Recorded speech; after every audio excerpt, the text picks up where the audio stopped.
5절부터 11절에 있는 말씀입니다. 사도행전 18장 5절부터 11절까지의 말씀을 우리 함께 한 목소리로 합독하시도록 합니다. 사도행전 18장 5절부터 11절까지 말씀을 함께 읽습니다. 실라와 디모데가 마게도냐로부터 내려오매 바울이 하나님의 말씀에 붙잡혀 유대인들에게 예수는 그리스도라 밝히 증언하니 그들이 대적하여 비방하거늘 바울이 옷을 털면서 이르되 너희 피가 너희 머리로 돌아갈 것이요 나는 깨끗하리라 이후에는 이방인에게로 가리라 하고 거기서 옮겨 하나님을 경외하는 디도 유스도라 하는 사람의 집에 들어가니 그 집은 회당 옆이라. 또 회당장 그리스보가 온 집안과 더불어 주를 믿으며 수많은 고린도 사람도 듣고 믿어 세례를 받더라. 밤에 주께서 환상 가운데 바울에게 말씀하시되 두려워하지 말며 침묵하지 말고 말하라. 내가 너와 함께 있으매 어떤 사람도 너를 대적하여 해롭게 할 자가 없을 것이니 이는 이 성중에 내 백성이 많음이라 하시더라. 1년 6개월을 머물며 그들 가운데서 하나님의 말씀을 가르치니라. 아멘. 예, 말씀 듣기 전에 우리 함께 예배 나오신 우리 성도님들 간에 함께 잠시 교제 나누도록 합니다. 좌우 앞뒤로 보시면서 예수 이름으로 사랑합니다. 축복합니다. 이렇게 교제 나누도록 합니다. 예수 이름으로 사랑합니다. 축복합니다. 예수 이름으로 사랑합니다. 축복합니다. 예.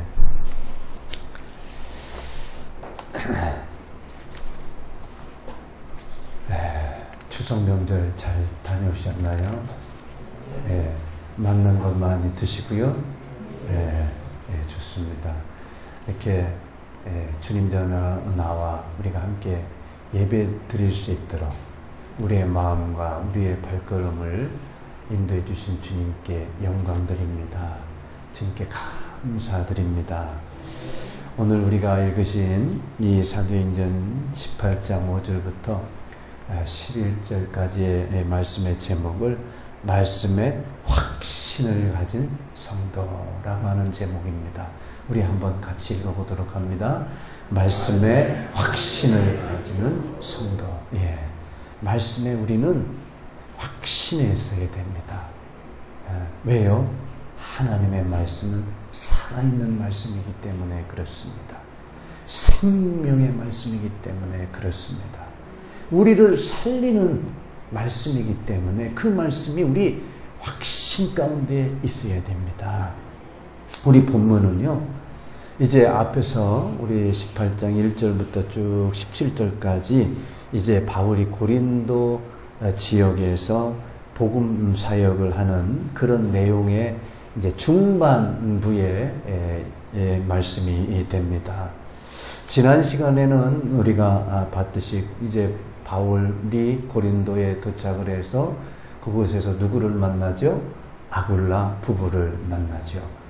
브리스길라와 아굴라 부부를 그곳에서 만나고 그들과 함께 이제 일상 평일에는 천막 짓는 일로 생업을 하지요.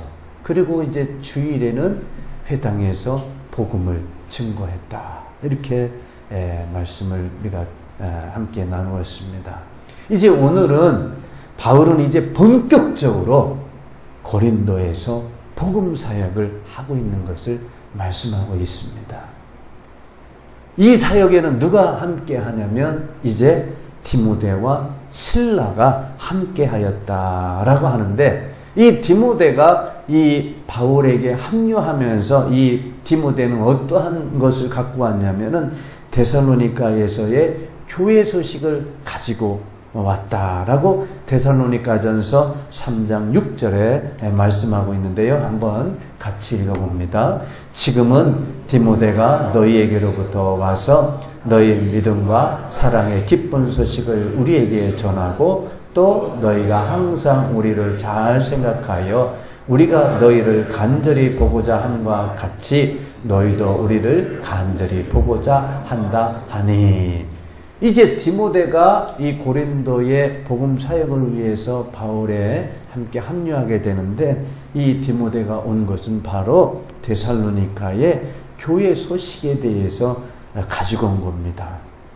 그래서 그 교회 소식은 그야말로 이제 데살로니가에 있는 성도들이 믿음과 사랑의 기쁜 소식.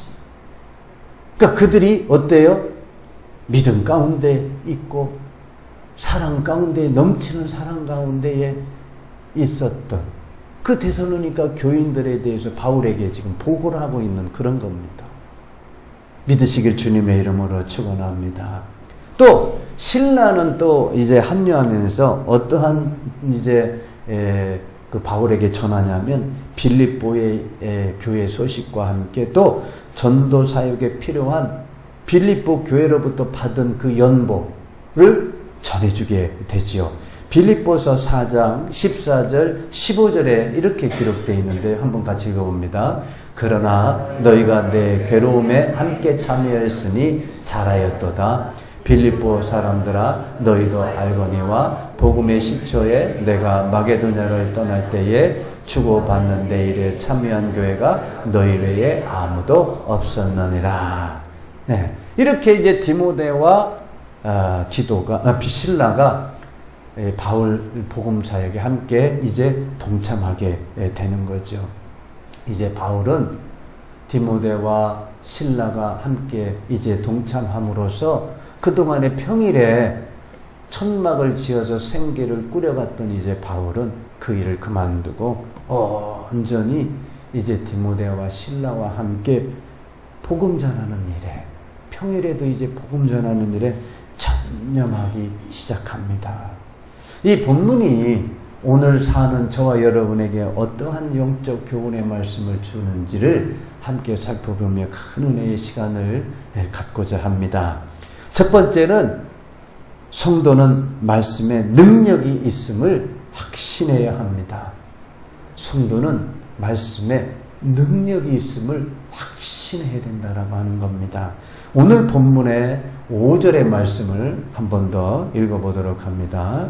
신라와 디모데가 마게도냐로부터 내려오매 바울이 하나님의 말씀에 붙잡혀 유대인들에게 예수는 그리스도라 밝히 증언하니 라고 되어 있죠. 이 본문은 바울이 하나님의 말씀에 어떻게 했다? 붙잡혔다는 거예요.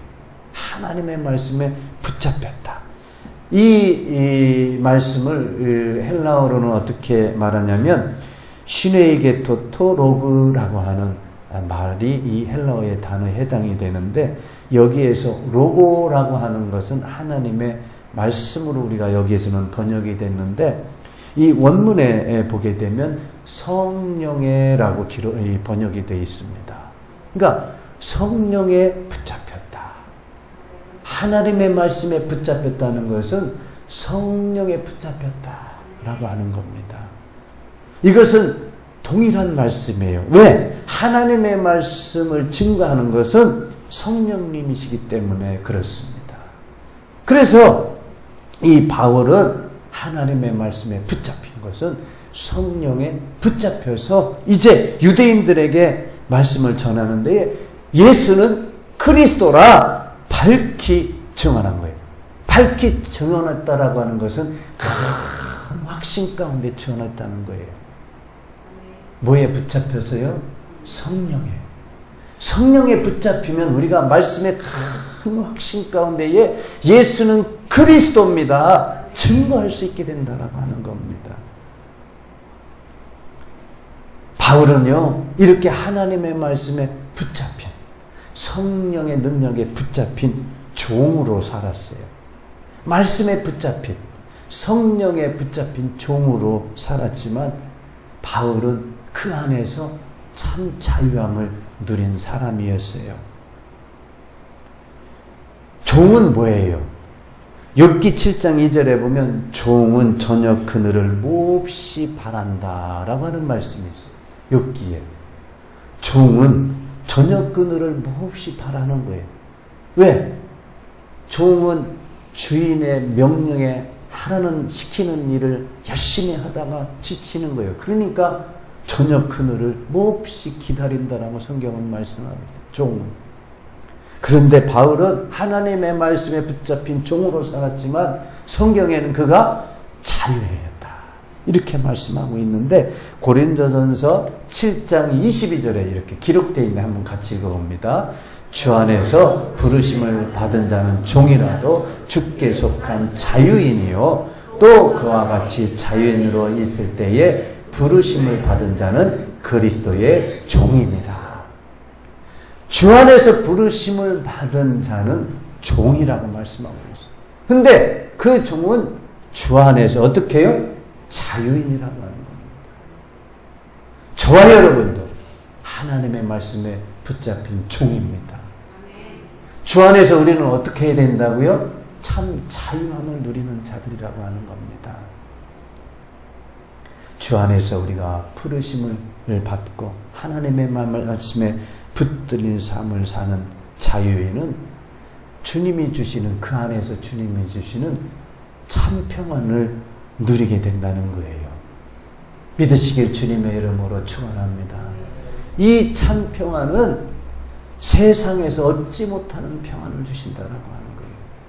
하나님의 말씀에 붙잡힌 나되는 종으로 살지만 하나님께서 주시는 평안함으로 살게 되는데 이것은 세상에서 얻지 못하는 것이다라고 성경은 말씀하시는데 그 말씀이 요한복음 14장 27절에 기록되어 있어요.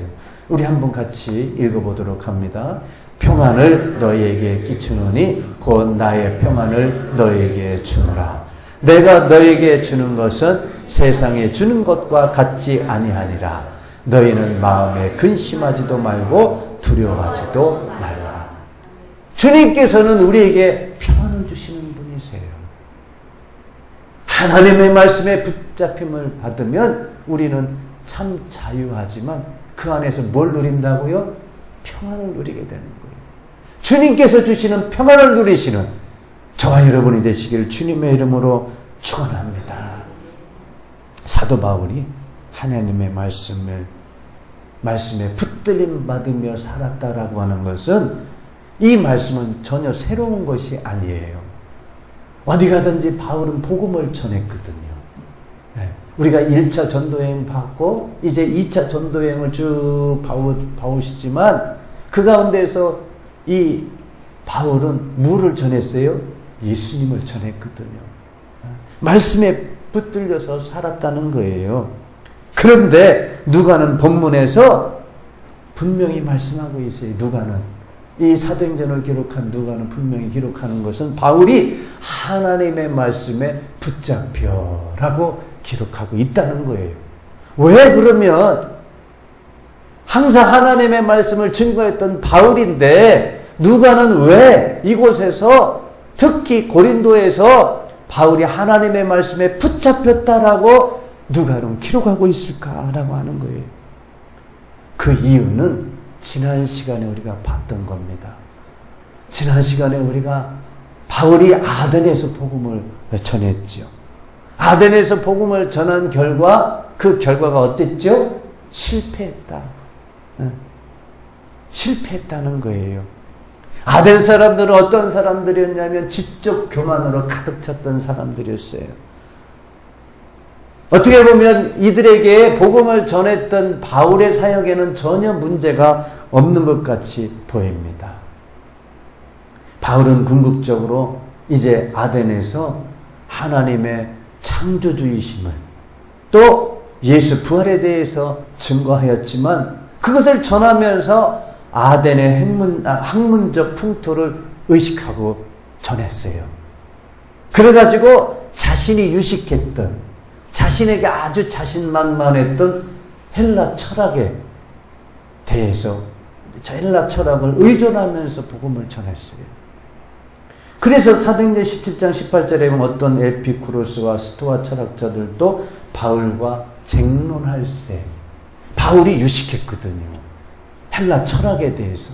그러니까 자기의 유식함을 가지고 이 에피쿠로스 학파나 이 스토아 학파, 즉 철학자들과 함께 쟁론한 거예요. 그들에게 온전히 복음을 전해야 되는데 자기의 철학적인 지식으로 전하려고 했다는 거예요. 그 결과 어떻게 됐나요? 복음 사역에 실패를 했어요. 아덴에서의 전도의 결실은 매우 미미했다라고 성경은 기록하고 있어요. 바울은 이제 아덴에서의 이 복음 사역의 실패를 통해서 바울은 깨닫게 됩니다.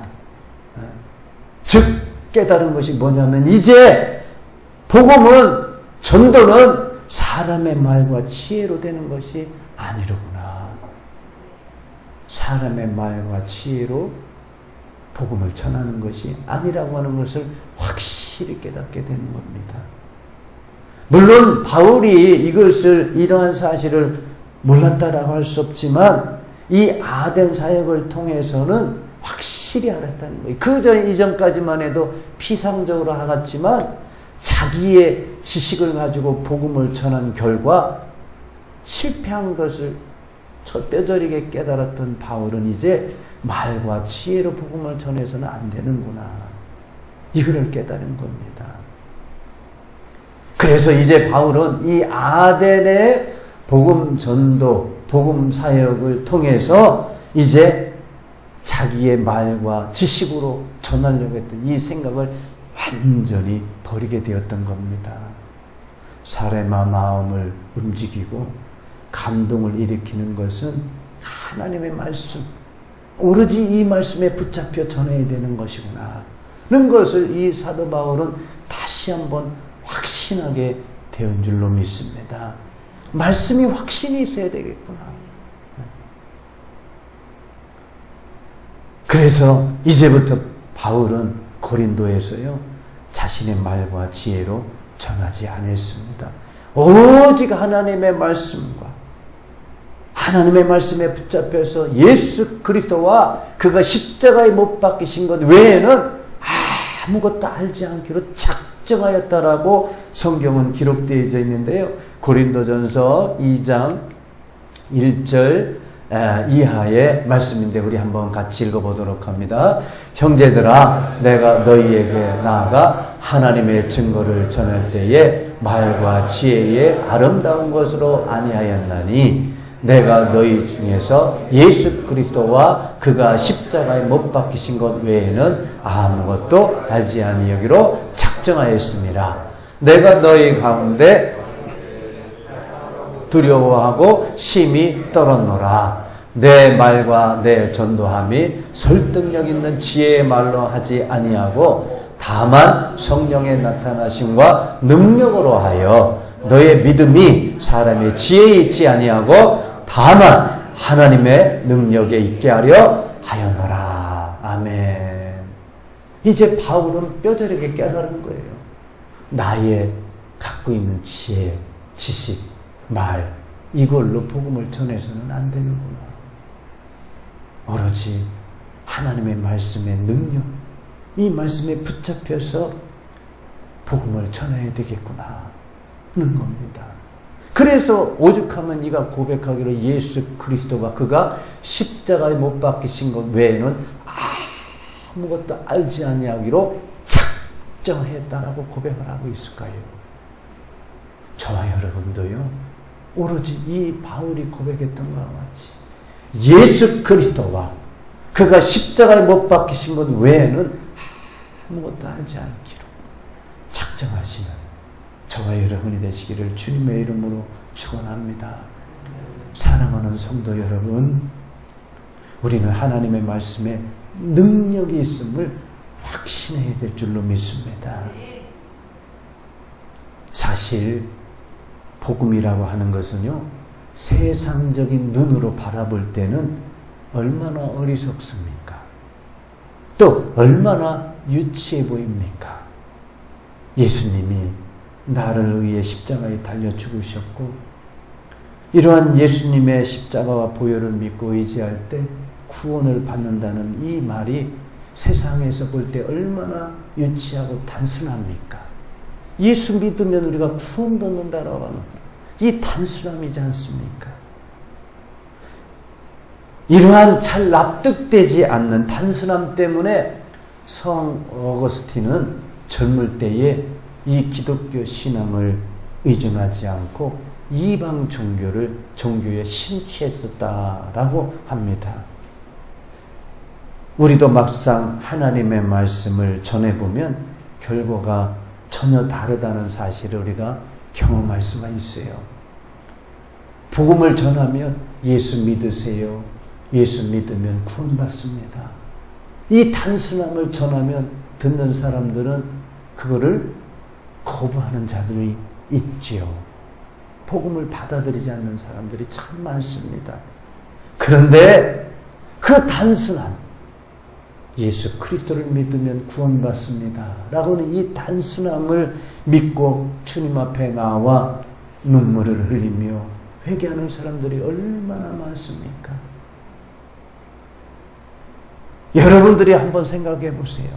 내가 주님 앞에 나올 수 있는 것은 무슨 특별한 말씀을 듣고 나오셨나요? 나에게 하나님께서 특별한 말씀을 주셔서 여러분들이 주님을 믿게 되었나요? 아닙니다. 단순함이에요. 예수 믿고 구원받기 위해서, 예수 믿고 구원받기 위해서 저와 여러분은 주님 앞에 나온 줄로 믿습니다. 예수께서 내 죄 때문에 내 죄를 사하시려고 십자가에 죽으셨고 그 아픈 고통을 참아내셨고 이제 부활하셔서 지금도 살아계셔서 나와 함께 하셔서 이제 어떻게 해요? 나의 소망 되신 하나님.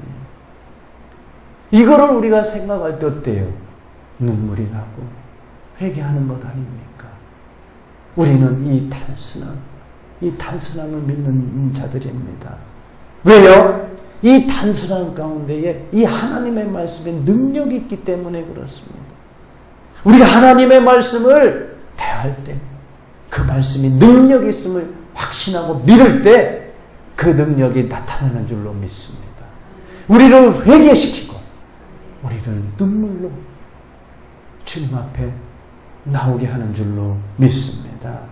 하나님의 말씀은 대단히 단순하고 유치한 것 같지만 그 말씀 자체에 능력이 있습니다.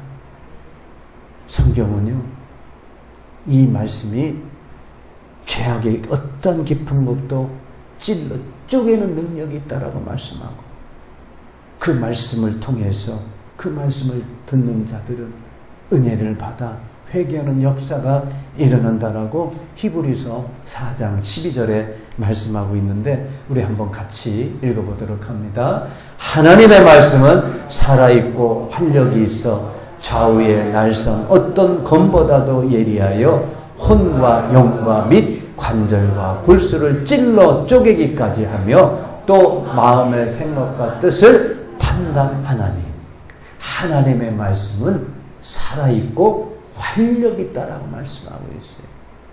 하나님의 말씀은 살아있고 활력이 있습니다.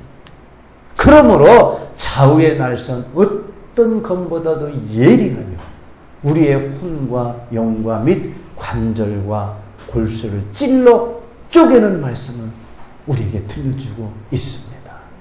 우리가 말씀을 들으면서 깨닫고 눈물을 흘리고 회개하는 것은 하나님의 말씀의 능력이 우리의 영과 혼과 및 관절과 골수를 찔러 쪼개는 말씀으로 우리에게 다가오기 때문에 그렇습니다. 우리는요, 이 말씀에 능력이 있음을 확신하는 주의 성도 되시기를 주님의 이름으로 축원합니다. 우리 복음성가 찬양집에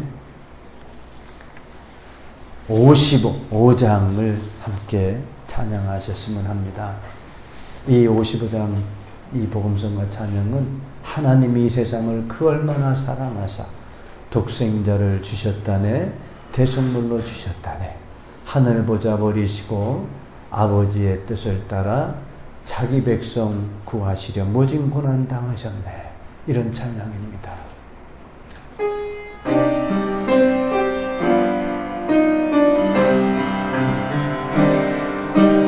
하나님이 이 세상을 그 얼마나 사랑하사 독생자를 주셨다네. 대선물로 주셨다네. 하늘 보자 버리시고 아버지의 뜻을 따라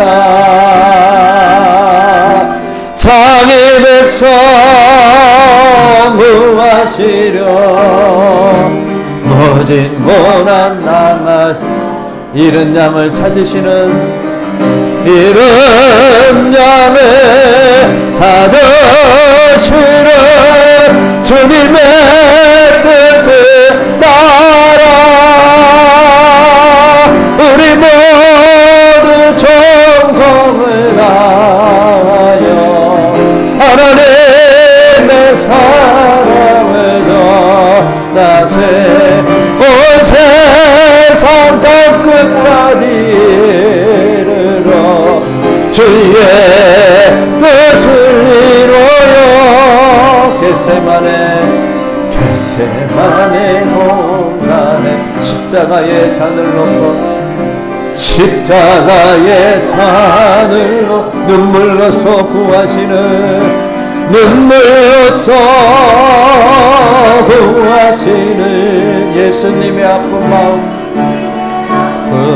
마음 내 뜻대로 마옵시고 때로 마옵시 아버지의 뜻을 따라 아버지의 뜻을 십자가를 등에 지고 십자가를 등에 지고 피눈물을 흘리셨네. 피눈물을 흘리셨네. 엘리 엘리 엘리 부르시라 주님의 은절기 우리 모두 정성을 다하여 예수님의 눈물을 전하세. 할렐루야 땅 끝까지 이르러 주의 법은 열하세.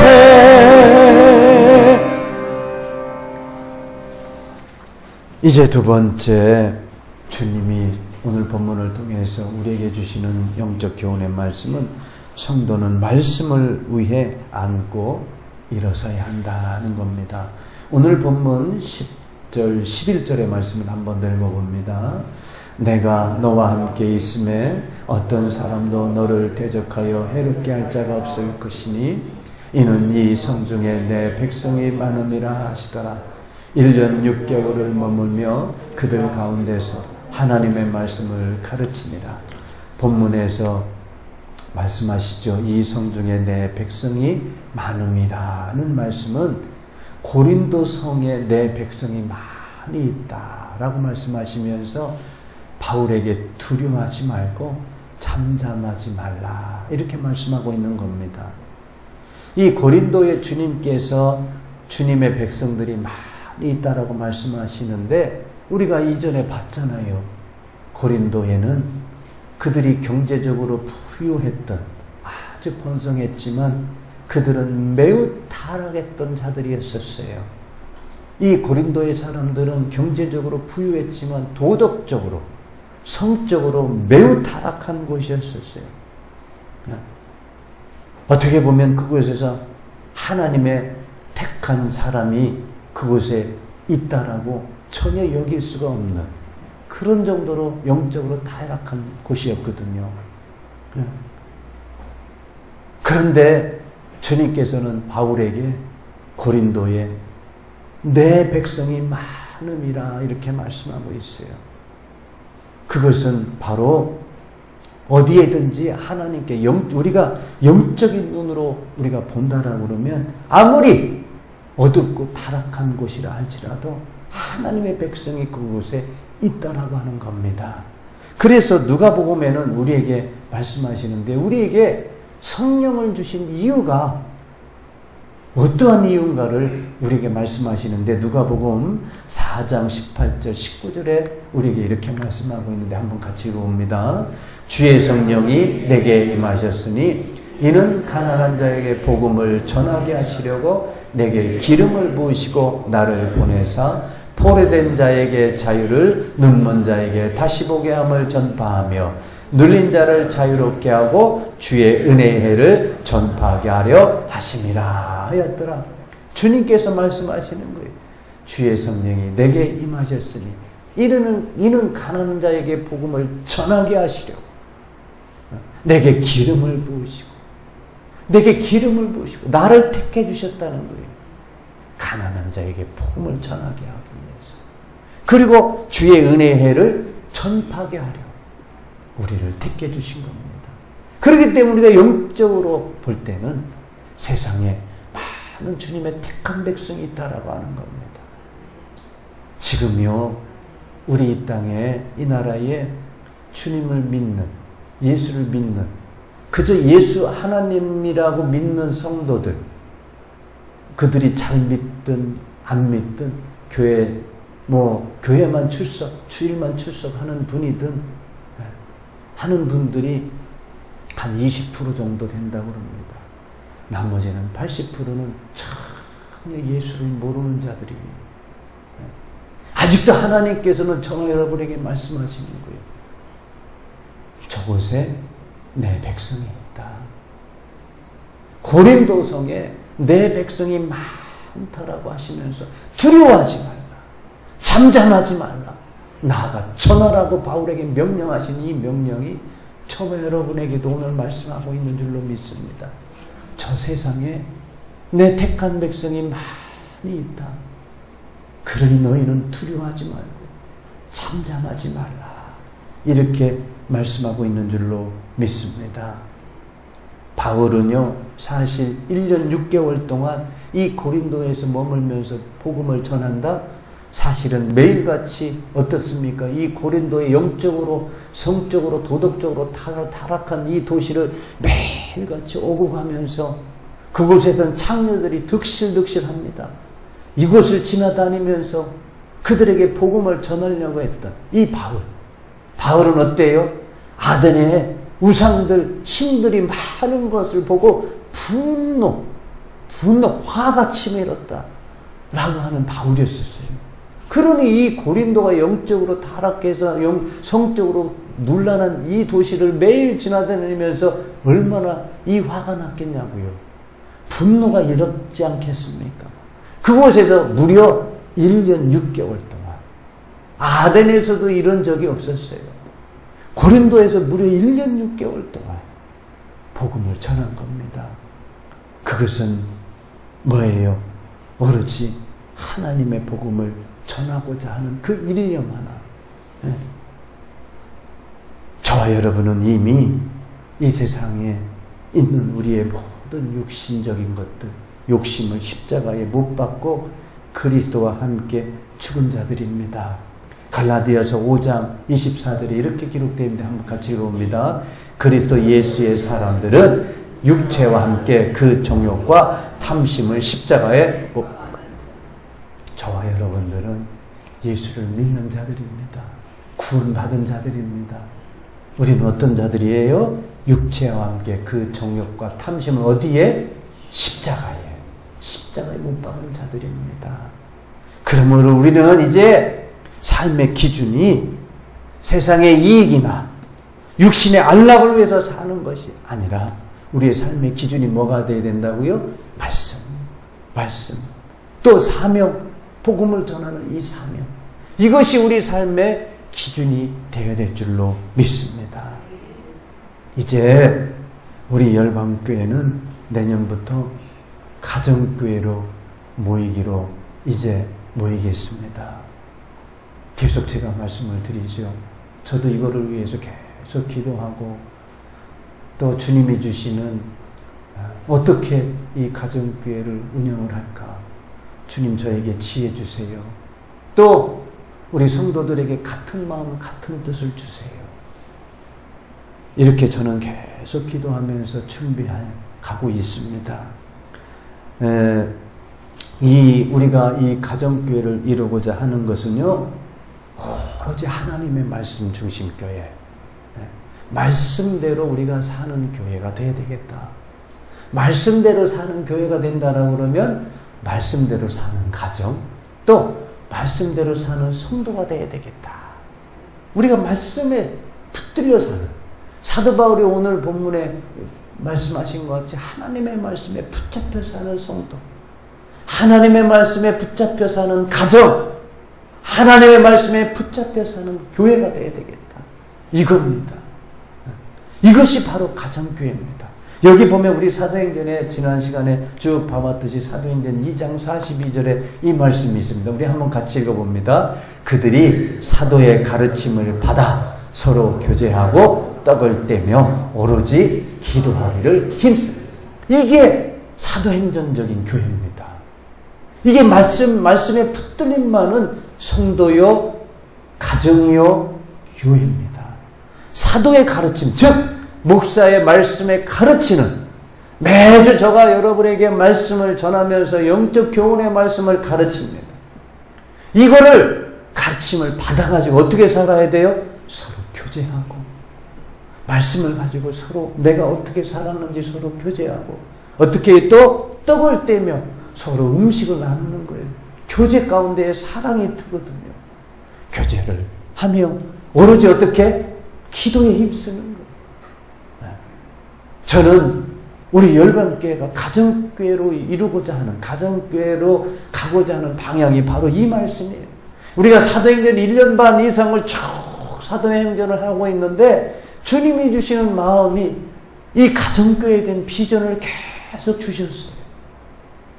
이 사도행전 하면서 저는 이미 이 말씀, 누가 저에게 가정교회를 하라고 가르쳐 준 거 없어요.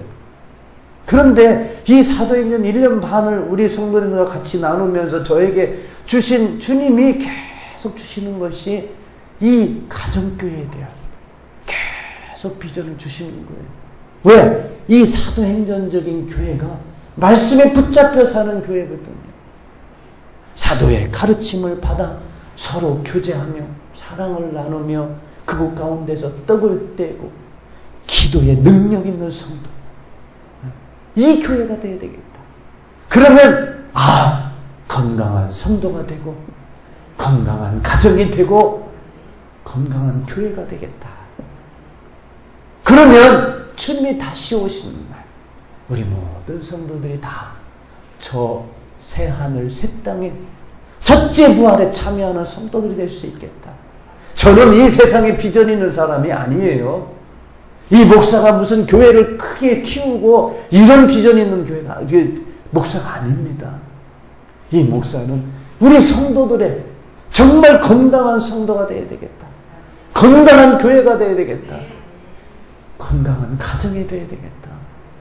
이것에 대한 오로지 그 말씀, 그 비전만 있는 목사예요. 그래서 우리는 작은 교회지만 우리 성도들 한 분 한 분이 건강한 교회, 건강한 가정, 건강한 성도가 되어야 되겠다. 우리가 말씀을 한 귀로 듣고 한 귀로 흐르고 이런 것이 아니라 어떻게 해요? 그 가르침을 받았으면 이제 실천해야 돼. 서로 교제하고 또 떡을 떼면서 제 기도에 힘쓰는 그런 교회 되어야 되겠다. 그래서 제가 이 가정교회를 이 사도행전을 하면서 그런 마음을 주셨는데 주님이 우연치 않게 저에게 이 연결을 해 주신 분이 있어요. 이제 이 최영기 목사라는 분이 계신데 이분은 최영기 목사님이 한 20년부터 가정교회를 해오셨더라고요. 그래서 이 목사님의 이 가정교회를 어떻게 운영해야 되는가에 대한 부분을 제가 이제 좀 더 공부도 하고 가서 그분의 이제 세미나도 이렇게 듣고 이렇게 좀 제가 준비하려고 하는데 우리 성도님들과 함께 이분이 이 가정교회가 어떤 교회가 돼야 되는지를 이렇게 동영상을 올린 게 있더라고요. 그래서 제가 우리 성도님과 한번 같이 나눠봐야 되겠다 해서 한번 틀어드리도록 하겠습니다. 한번 같이 보시도록 합니다. 가정교회가 뭔가, 어떤 사람은 가정교회 하면은 가정사역을 중시하는 교회인가 이렇게 생각하기도 하지만, 가정교회라는 의미는 가정에서 모이는 교회라는 뜻입니다. 일반 교회와 다를 거 없습니다. 그런데 일반 교회는 주일날 큰 건물에서 모이지만은 우리는 작은 그룹들이 가정에서 모입니다. 그래서 가정에서 모이는 교회다 해서 가정교회라고 합니다. 가정교회도 겉으로 보기는 일반 교회와 다를 것 없습니다. 주일 예배도 있고 또 어린이 주일학교도 있습니다. 또 내용과 추구하는 것이 다를 뿐입니다. 일반 교회에는 대부분 소그룹이 있습니다. 그런데 구역이나 또 셀, 다락방 이런 거는 교회 부속 기관입니다. 근데 이제 가정교회는 그것이 아니고 각 가정교회가 교회 본질적인 기능을 다하는 예배, 전도, 교육, 선교까지 다하는 그런 공동체입니다. 또 가정교회 책임자를 목자라고 하는데 그냥 단순한 소그룹 리더가 아니라 안 믿는 사람에게 복음을 전해서 이 사람들을 제자로 만드는 교회 본질적인 이런 목표를 위해서 일하는 일종의 개척교회 목사와 같은 역할을 맡고 있습니다. 그래서 휴선 서울교회 예를 들자면은 약 200개 가정교회가 모여서 휴선 서울교회를 이루고 있는 것입니다.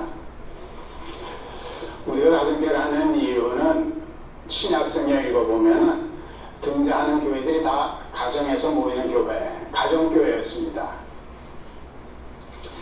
이 로마를 뒤엎었던 그 교회 힘이 가정교회를 통해서 나타났습니다. 더 큰 이유는 예수님께서 꿈꾸셨던 교회 공동체는 가족 공동체였기 때문에 그렇습니다. 마태복음 12장에 보면 예수님의 어머니와 형제들이 예수님을 찾아왔는데 예수님에게 이 말을 전하니까 예수님께서 누가 내 어머니고 내 형제냐, 하나님의 뜻대로 하는 사람이 내 어머니고 내 형제다 이러셨습니다. 전 처음에 이걸 읽으면서 예수님께서 좀 어머니하고 형제들한테 좀 서운한 게 있나 이런 생각을 했는데 그런 의미가 아니고 예수님이 전달하시고자 하는 의미는 문 앞에 와 있는 어머니와 형제들이 내 어머니 형제가 아니고 하나님의 뜻대로 하는 너희들이다 이런 의미가 아니고 문 앞에 와 계신 어머니 형제들도 내 어머니고 형제지만 하나님의 뜻대로 하는 사람이면 다 내 어머니고 내 형제다. 장차 생겨날 교회 공동체를 예고하고 계신 것입니다.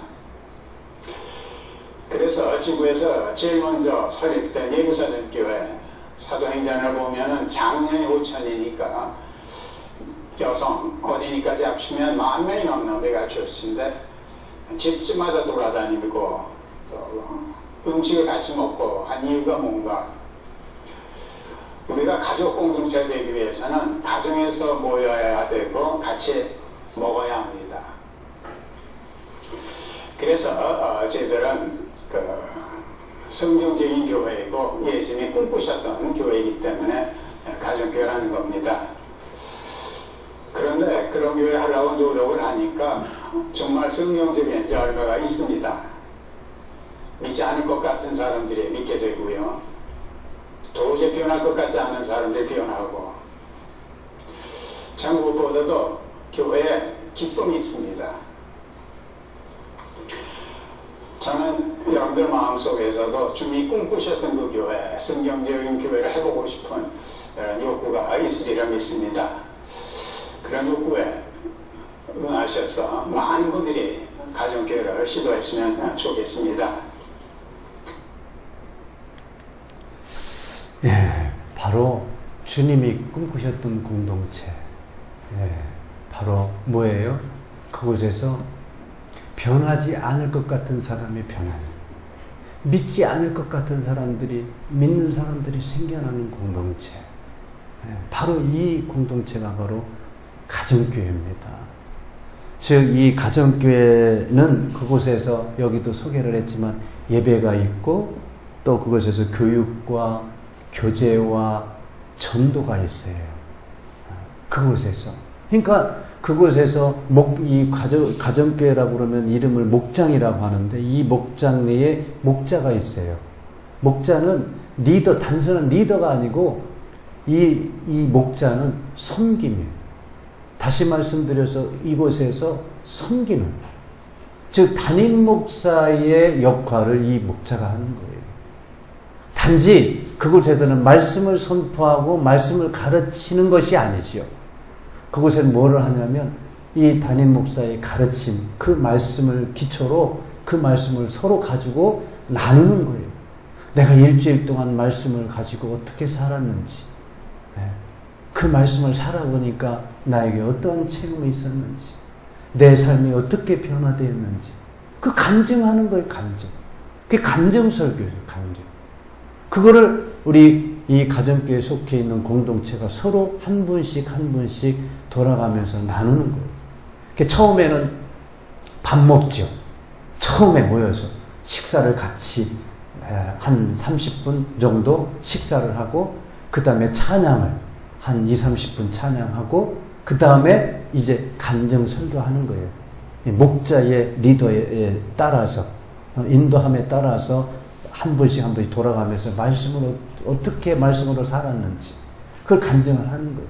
그리고 기도하는 거예요. 기도하면서 그들이 갖고 있는, 이제 간증하면서 나왔던 어려움, 이런 것들을 서로 나눈 걸 가지고 기도하는 거예요. 그리고 마지막에는 나아가서 그들이 어떻게 한 영혼, 믿지 않을 것 같은 사람이 믿음이 일어나고, 변하지 않을 것 같은 사람들이 변한다라고 하는 것은 이 공동체, 즉 다시 말씀드려서 사귐을 통해서 하나님의 사랑을 체험하는 공동체, 또 나눔을 통해서 하나님의 치유하심을 경험하는 것. 사귐을 통해서 하나님의 사랑을 경험하게 되고, 나눔을 통해서 하나님의 치유하심을 또한 경험하게 되고요, 기도를 통해서 하나님의 능력을 체험하는 것. 이게 바로 가정교회에 추구하는 목표입니다. 사귐을 통해서 하나님의 사랑 체험하고, 나눔을 통해서 하나님의 치유함을 경험을 하고, 기도를 통해서 하나님의 능력을 체험하는 공동체. 우리가 추구하는 이 공동체입니다. 바로 이 가정교회, 이 가정교회가 우리가 이 열방교회가 나아가고자 하는 그런 겁니다. 그래서 우리 성도님들이 이제 이 가정교회를 조금씩 제가 이렇게 소개해 나갈 겁니다. 그러면서 우리 성도님들이, 아, 맞아, 우리 열방교회에 이 가정교회 해야 돼. 나만 하는 것이 아니고 믿지 않을 것 같은 사람 믿게 하고, 그래서 이 공동체의 나눔과 섬김을 통해서, 사랑의 체험을 통해서 이루어가는, 기쁨이 넘치는 그런 공동체, 이걸 만들어 가야 되겠다 하는 겁니다. 그래서 이제 저와 여러분이 이 가정교회를 위해서 틈만 나면 기도하시고 함께 이 가정교회를 잘 이루어가실 수 있기를 우리 한번 소망하시고 해나가시기를 주님의 이름으로 부탁을 드립니다. 기도하시겠습니다. 하나님,